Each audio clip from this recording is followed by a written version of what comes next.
Hey guys, तो आज मैं इस वीडियो में आपको बताऊंगा कि RRB clerk and RRB PO के लिए आपको रीजनिंग कैसे प्रिपेयर करना है। ठीक है, पहले एक बात आपको बोल रहा हूँ, आरआरबी क्लार्क अगर आप क्वालिफाई करना चाहते हो प्रीलिम्स, तो आपको दिमाग में यही रखना होगा कि आपको फुल पेपर आपको अटेम्प्ट करना है विथ अबव 95% एक्यूरेसी। और अगर आपको आरआरबी पीओ क्लियर करना है प्रीलिम्स, तो आपको दिमाग में यही रखना है कि आपको 60+ मार्क्स आपको लाना है। ठीक है, क्योंकि मैं पिछले 3 साल से देख रहा हूँ कि आरआरबी पीओ का कट ऑफ 58 to 60 के ऊपर नहीं जा रहा है। ठीक है, तो आपको दिमाग में यही रखना है कि 60+ आपको अटेम्प्ट करना है आरआरबी पीओ में एंड विथ 95% एक्यूरेसी। ठीक है, एंड आते वीडियो के टॉपिक में।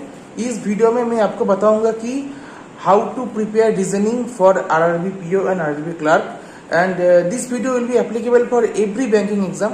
ठीक है, एंड उसके साथ आपको क्या क्या डेली टारगेट्स आपको रखना है, एंड उसके साथ आपका स्टडी मटेरियल एंड एग्जाम में पेपर कैसे अटेम्प्ट करना है। ठीक है, reasoning is all about to build your sense.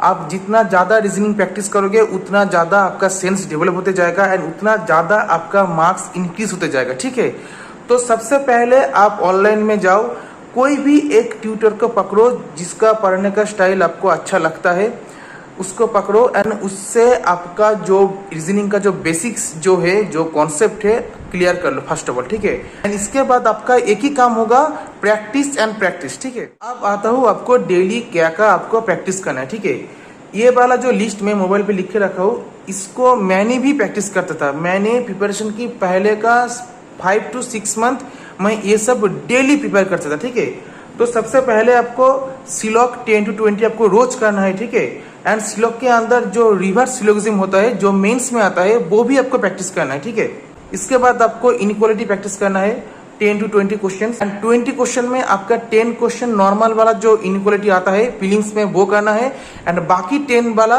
जो मेंस में आता है कोडेड इनइक्वालिटी, वो भी आपको प्रैक्टिस करना है। ठीक है, क्योंकि जैसे मैं पिछले वीडियो में आपको बताया था कि प्री के साथ आपका मेंस का प्रिपरेशन भी आपको सिमुलटेनियसली करना है। ठीक है, तो इसके बाद आपको puzzle, the most important thing, puzzle आपको डेली, प्री वाला आपको 10 to 15 पजल आपको डेली सॉल्व करना है। ठीक है, एंड उसके साथ आपको 2 to 3 मेंस वाला पजल आपको डेली सॉल्व करना है, डेली। ठीक है, इसके बाद आता है डायरेक्शन वाला क्वेश्चन। ठीक है, 1 to 3 सेट आपको इजी वाला डायरेक्शन क्वेश्चन आता है वो करना है। ठीक है, एंड 1 to 3 सेट आपको हार्ड वाला करना है। ठीक है, ये लेवल वाइज आपको मिल जाएगा एग्जाम पंडित में। ठीक है, एंड जो इनपुट आउटपुट आपको अगर चाहे तो कर सकते हो, क्योंकि इनपुट आउटपुट प्री में तो नहीं आता है, लेकिन कुछ कुछ मॉक्स में मैं देखा है इनपुट आउटपुट प्री में भी इंक्लूड कर रहा है। ठीक है, तो एग्जाम में शायद आ भी सकता है, आपको रिस्क नहीं लेना है। तो मैं कह रहा हूँ जो एग्जाम पंडित है उसमें जाओ, जो सबसे बेसिक वाला इजी वाला जो पीडीएफ होता है उस पीडीएफ निकालो एंड उस पीडीएफ से जो इनपुट आउटपुट आप प्रैक्टिस करो। ठीक है, क्योंकि प्रीलिम्स में इनपुट आउटपुट नहीं आता उतना, अगर आएगा भी बहुत ही इजी वाला आएगा। ठीक है, अब बात है मॉक के बारे में। ठीक है, आपको डेली एक मॉक आपको देना है। ठीक है, एक दिन क्लार्क दो, उसके बाद वाला दिन पीओ दो, एक दिन फिर से क्लार्क दो, फिर से पीओ दो। ठीक है, ऐसे करके आपको ऑल्टरनेटिव डेज पे आपको पीओ क्लार्क करके ऐसे मॉक आपको देना है। ठीक है, उसके बाद आपको मॉक एनालिसिस करना है, जो मोस्ट वाइटल पार्ट है। मॉक देना जितना जरूरी है उससे भी बहुत ज्यादा जरूरी होता है आपका मॉक एनालिसिस। आपको देखना है आपको कहाँ पर आपको मिस्टेक हो रहा है, कौन सा चीज आप कैसे सोच रहे हो, एंड मॉक की जो आंसर है, आंसर में कैसे वो दे रहा है, ये सब आपको बहुत ही गौर से आपको फॉलो करना है। ठीक है, तो अब आते हैं स्टडी मटेरियल के बारे में। ठीक है, तो स्टडी मटेरियल के बारे में आपको सबसे पहले जो मैं प्रैक्टिस करने को बोला, ये सब तो आपको एग्जाम पंडित में आपको मिल ही जाएगा। इसके साथ भी आपका जो स्मार्ट क्रिया का जो ऐप है, उस ऐप में भी आपको फ्री पीडीएफ मिल जाएगा।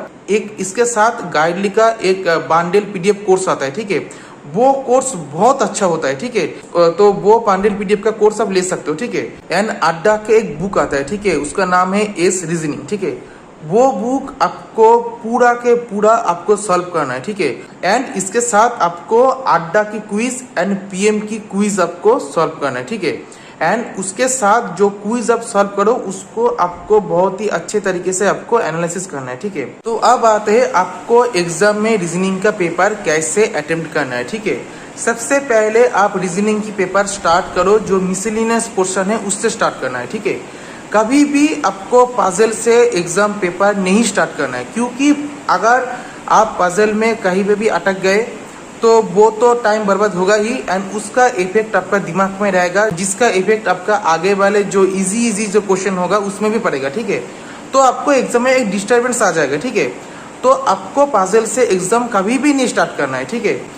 सबसे पहले आप स्टार्ट करना है आपको सिलोगिज्म एंड इनइक्वालिटी से, ठीक है। एंड उसके बाद आपको अल्फा न्यूमेरिक सीरीज या नंबर सीरीज जो क्वेश्चन रहता है रीजनिंग में, वो क्वेश्चन अटेम्प्ट करना है, ठीक है। एंड उसके बाद आपको अटेम्प्ट करना है डायरेक्शन वाला क्वेश्चन, एंड डायरेक्शन के बाद आपको अटेम्प्ट करना है वो ब्लड रिलेशन वाला क्वेश्चन है, ठीक है। ब्लड रिलेशन खत्म होने के बाद आपको जाना है पजल में।